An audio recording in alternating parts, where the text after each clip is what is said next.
지금 우리나라처럼 국가 차원에서 소상공인 적합업종, 중소기업 적합업종, 대기업 적합업종, 세상에 이런 걸 하는 나라는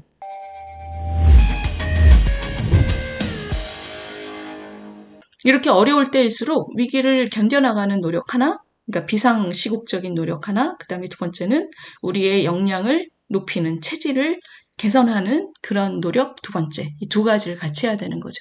그 체질하고 관련돼서 제가 그 한 가지 한번 그 같이 생각해 볼 문제를 제가 한번 보여드릴게요. 지금 보시면 굉장히 재밌는 뉴스, 좀 우울한 뉴스입니다. 이거는 시청자 여러분 같이 생각해 주세요.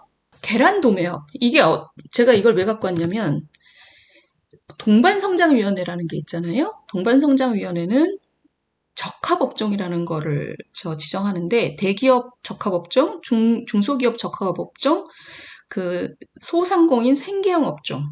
근데 이번에 계란을 생계형 업종, 소상공인이 하기에 적합한 업종으로 정했습니다. 그래서 이거를 중소기업 벤처부에다가 이제 이렇게 해달라고 요청을 한 거예요. 자, 여기서 중요한 거. 업종을 가지고 소상공인만 하면 좋은 업종이라고 정하는 게 합리적일까요? 생각해 보시면 이렇게 하면 어떻게 되냐면 대기업이나 중소기업은 이제 동작 그만이 됩니다. 이미 들어와서 하시는 분들은 뭐 방해하지 않지만 뭐 확장하거나 확대하거나 이런 것이 금지되는 거죠. 왜냐하면 소상공인이 하기에 적합한 업종이다. 이렇게 이 딱지를 붙여버리거든요.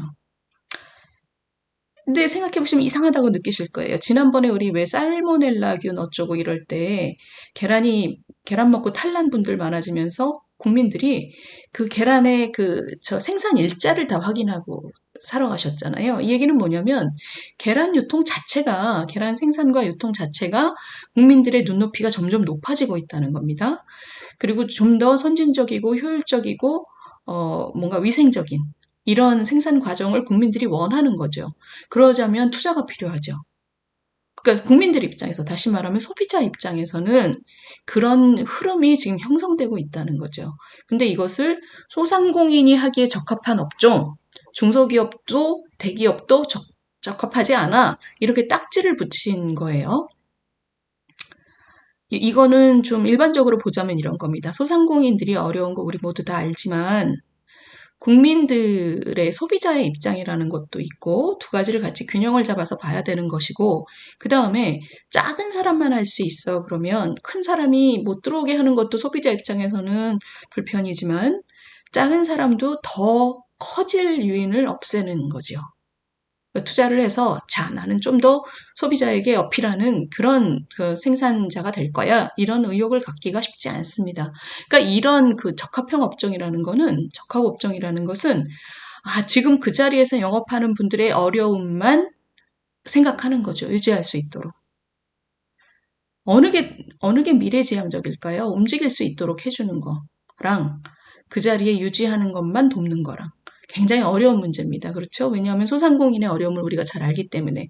그런데 중요한 건 뭐냐면 이런 식으로 기업 규모에 따라서 적합 업종을 정하는 나라가 어디 있을까요? 없습니다. 이건 굉장히 갈라파고스적인 규제입니다.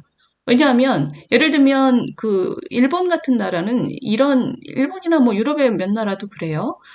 지자체 차원에서 우리 시는 이런 예를 들면 뭐 파리바게뜨라든가 이런 프랜차이즈 빵집이 들어오면 우리 시의 성격하고 뭔가 고유한 그 매력으로 승부하려는 성격하고 안 맞는 것 같아. 그러니까 우리 시는 자체적으로 뭐 프랜차이즈 뭐 몇 평 이상의 프랜차이즈는 못 들어오게 할 거야. 이런 결정을 그 지역 자체에서 하는 나라들은 있습니다. 왜냐하면 자기네 지역의 어떤 컨셉을 갖고 있는 경우에 그렇게 하는 거죠. 또는 자기 지역의 소상공인을 보호하는 게 굉장히 중요하다고 생각하면 뭐 어떤 규모 이상의 누구는 못 들어오게 한다거나 어떤 업종은 못 들어오게 한다거나. 그런데 지금 우리나라처럼 국가 차원에서 소상공인 적합업종, 중소기업 적합업종, 대기업 적합업종, 세상에 이런 걸 하는 나라는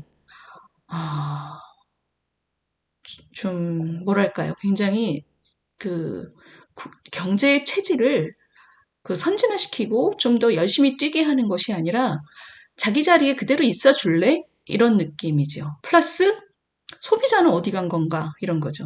소비자가 원하는 트렌드를 반영해서 발전하게 하는 것이 경제의 체질인데 그거는 왜 생각을 안 하는 거? 이런 거죠. 제가 아까 지금 위기 상황에서 여러 가지 노력을 해야 되지만 가장 중요한 게 이 경제 체질에 대한 투자라고 말씀드렸잖아요.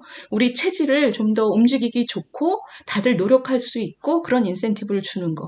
어려운 소상공인은 다른 방식으로 도와야 된다고 저는 생각을 합니다. 또는 그 소상공인의 노력에 연동해서 뭔가를 돕게 하는 것도 되게 좋은 방식이고.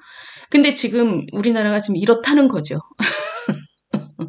그래서 여기에 대해서는 저는 국민적인 공감대가 좀 필요해서 우리 동반성장위원회라는 곳도 이렇게 적합업종을 정해서 막 구획하는, 구역을 나누는 이런 거 말고 정말 그 대기업, 중소기업, 소상공인 간에 횡포를 막는다거나 이런 노력을 하는 것이 그리고 서로 돕게끔 어떤 메커니즘을 만들어내는 거. 이런 게 중요하지. 참 이런 거는 정말 좀 저는 안타깝습니다. 우리 시청자 여러분 어떻게 생각하시는지 의견 주시면 좋을 것 같아요.